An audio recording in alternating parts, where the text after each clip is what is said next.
Some of us have businesses. How many of you have a business where you're marketing a service or an idea or a product right now? Let me see, raise your hands on that. See, look at these entrepreneurs, lots of you. What we're trying to do in Cracking the Man-Hour Code is to show you that in order for it to be successful, to get through all the problems of making this business work, because we all want to make our businesses work, you're going to have to learn how to crack the code. And so cracking the wealth code is about cracking these 4 codes called the destiny code, the prism code, the angel code, and the star code. And we're going to try to get through as much of this as we can get with you today. The destiny code, the prism code, the angel code, and the star code. They may not mean too much to you now, but when you really realize that all successful businesses, the millionaires and the multimillionaires, the ones that really work, have cracked all 4 of those codes. And the ones that don't work, the ones that do fail, end up cracking 1 or 2 of them, but not all of them. And then eventually they do fail. They fail. I was driving to the hotel on Saturday morning. The guy was a limo driver, and he's telling me all about how things were going on and how his life was going. He says, I used to own my own delivery company. I had 10 different cars, and people were doing great, and I was delivering all kinds of products. And then 9/11 happened. It's from 9/11, bam, my business completely fell off the map. I lost all my cars, I lost all my businesses, all my accounts stopped because of the security issues of people coming inside their businesses. The security issues just stopped it. And business was dead. It was dead within 4 months. And now he's back driving a car all by himself, working for somebody else. So the risks are kind of dangerous out there. And what we want to make sure you understand is that you not only need to have the right kind of systems to make your business work, but you have to have multiple of them to give you the safety that you need. So let's just talk about the 5 principles, and we're going to cover this just briefly. What we call, your business has got to grow at the speed of light. Everyone say the speed of light. The speed it is an light. acronym, and Bob is going to tell you what it means. Well, remember, at Bob? the speed of light. I forgot the L stands for lovely. Light. Well, we use that acronym. He had a car accident. He has short-term memory loss. Say, oh. No, he didn't forget. You heard a lot of us talking about this enlightened word, and obviously we're going to be branded with that word. And what we're trying to teach, what it really means, is to build a foundation under your business where your business can survive it, where your business can be prospered and protected in a way that's almost supernatural. Everyone say prospered and protected. Prospered. When Bob and I were walking back from church this morning, it was very interesting that's where we were living, because our business, all you got to do is look around this room. It's packed on a Sunday morning. This is not normal in a seminar business. What happens is that we're doing the right stuff right. One of which is, we say, look, the first 10% you got to give back. We're not saying it has to be to a church or its equivalent, but you got to give back. What we're trying to say is the concept that Mark and I have been talking about, and we're not the only ones, and we're not the earliest ones, but there is something happening to capitalism. It's being transcended. Old-style capitalism is going to go. It has served its purpose. It has got us to the point where we can now create wealth. Now, new-style capitalism, enlightened capitalism, or enlightened entrepreneurship is going to start to take hold. You're going to see articles like that in all the major magazines. You're going to start to feel it all over the place as people start to say that the reason that they created their wealth was because they were creating their businesses to become a source of giving, not a source of getting. And a source of getting is now old-style capitalism. How many of you want to help spread that message? Let me see you raise hands on that. That's what we want to be about. And so we start here in a place where we can gather and enjoy ourselves, and then we go back into the world that all believes in old-style capitalism, where money is the secret, where we're pursuing your own individual pursuits and getting what you want only for you, and on hoarding as much as you can has got us where we are now. Now is the time for us to go to a new level. And that's what that LIGHT acronym stands for. It stands for Oh, by the way, this came out in the USA Today. Look at this. It's smart to give back. Look at that. Volunteerism varies by education level. In 2002, 29% of U.S. adults did charity work by completing school, by those who completed schooling. In other words, if you went to grade school, only 8% of people who went to grade school give back. But if you went to graduate school, 53%. In other words, the smarter you are, the more it's necessary to give. Because here's what happens. We believe that you start at the end. Where do you start at the end? Our dear friend Jim Rohn, the greatest business philosopher perhaps of our time, says, don't start a day till you finish it. Don't start a week until you finish it. Don't start a year until you finish it. Why would you start your life being an adult for most of you? We've got a few kids in here, but most of you haven't set up what are your life agendas.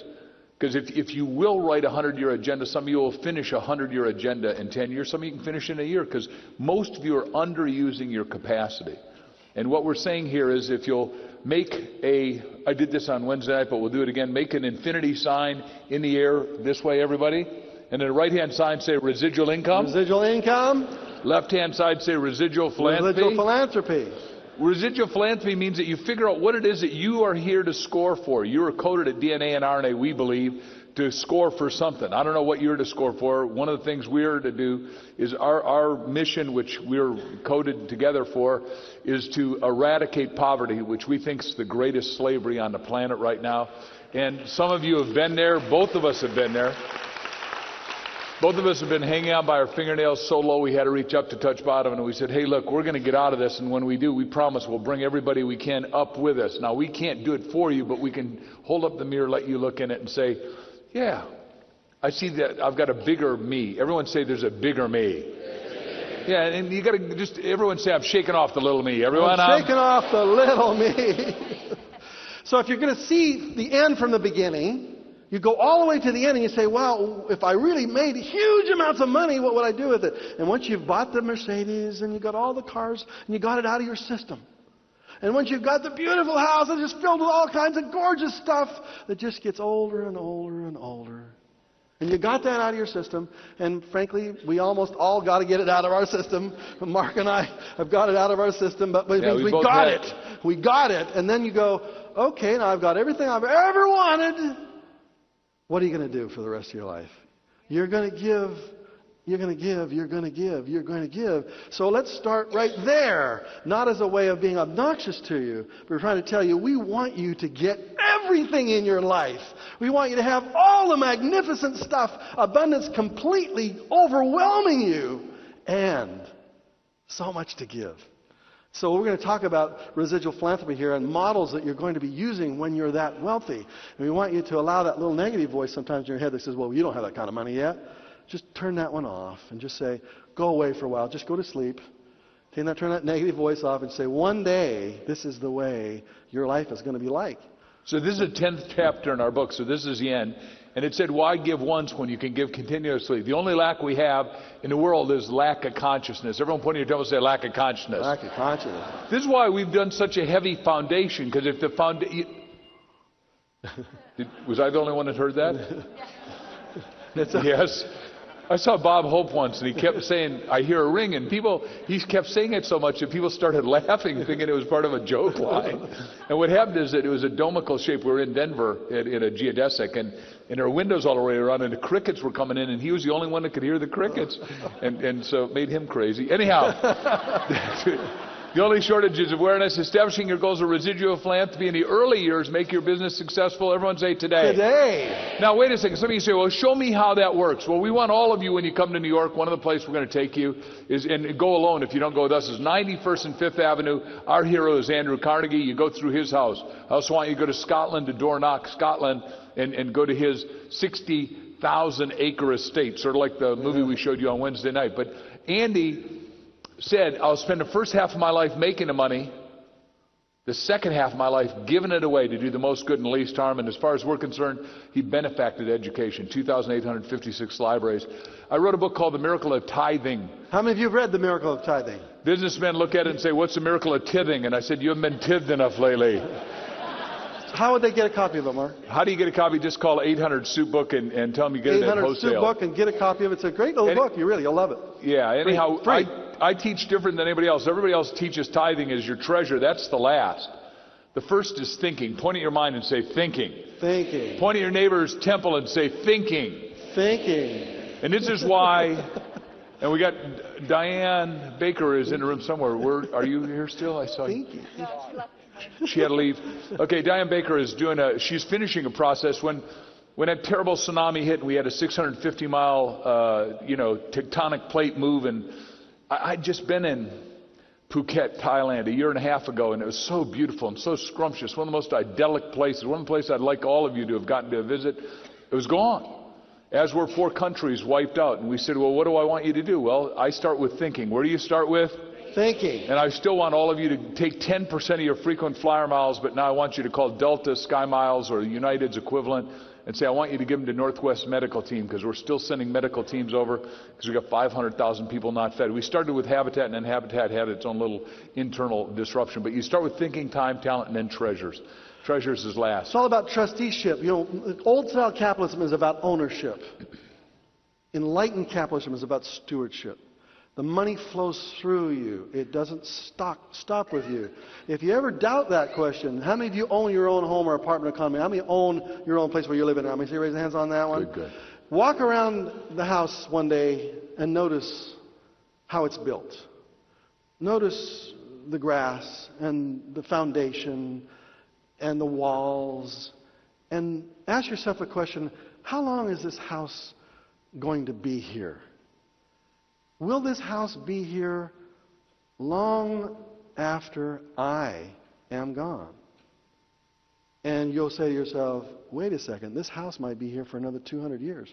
I won't be here another 50, 80, 100, 120. You're going to hold it for a short period of time, and then you're going to steward it. You're going to take care of it, and you're going to pass it on to somebody.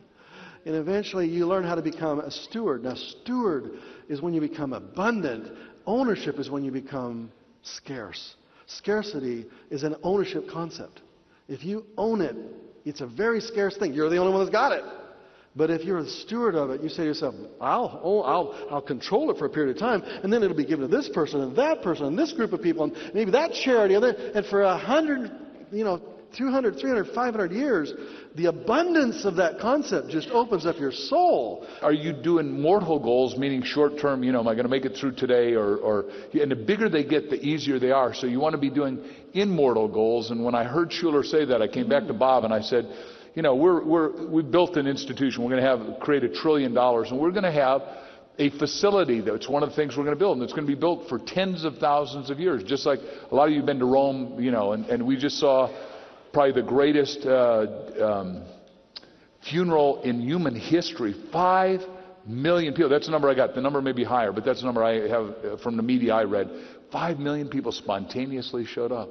I was in Washington during the occasion, and the ambassador to Vatican City was in my class at Horatio Algier, along with Tom Selleck and a few other people. But Jim Nicholson came back in Air Force One with 3 presidents and said it was the most spectacular thing, and he flew all the way back overnight, and on Sunday morning he addressed us in Washington 2 weeks ago and said, he made all of us cry. I'm not going to take you there, but it said that this Pope had done some immortal things, and that's what we're asking you to go to, higher levels of consciousness, higher levels of awareness.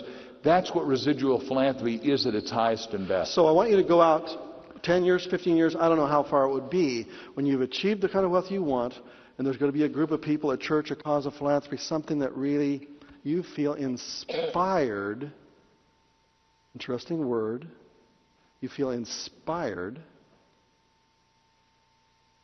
to steward to. You feel how does higher power inspire you? How will you know where the money is supposed to flow through you to? How will you sense it? How will you know? It'll just kind of distill on your soul. You'll just kind of know. You'll just know. So the word enlightened obviously stands for leverage. It's finding what you love to do, because that's part of your destiny. What you love to do is you. What your inner wealth is building, the inner part, and then the outer part flows to you. Giving, we've talked a lot about that. Higher power and bringing in the more enlightened in inspired parts. And then becoming a trustee of your residual philanthropy, which we talked about here this morning. Everyone That's say what I'm the a word trustee. Everyone, I'm a... Because Bob and I are saying it, we'll just hit it one more lick, is that you've got to be a good steward. Not maybe you got to be. You got to steward your earnings, your savings, your investing, and then your giving, but you've got to figure it out in advance. That's what most of us haven't done. That's why my cliche is don't think it, ink it, delegate it to document, write it down. And we're saying write down your 100-year goals, and most of them are going to be accomplished. Some of them is as short a time as a day or a week or a year, just because most of you have been scared. Everyone say, I'm releasing all fear. Take your hand, shake it off, say, I'm releasing all fear. I'm releasing all rejection. I'm releasing all abandonment issues. And all of us got them, and we're not going to go into any of that part of the... We'll do experiential stuff. We've got some stuff we're going to tell you that'll be experiential coming up that you'll be invited to. So when you say the word light, that's kind of that's the acronym that it means. When I talk about the speed of light, that's the principles that we kind of base this on, and it just takes one idea from an enlightened person to live like the king for the rest of your life. So what is going to be the idea that gets, inspired into your heart? What was the idea that she got? And she's in a train and she's heading to London, and this idea just flashes in her head. She says, I have never been more excited about an idea in my life. This is a woman who's on welfare. Actually it was before she went on welfare. She was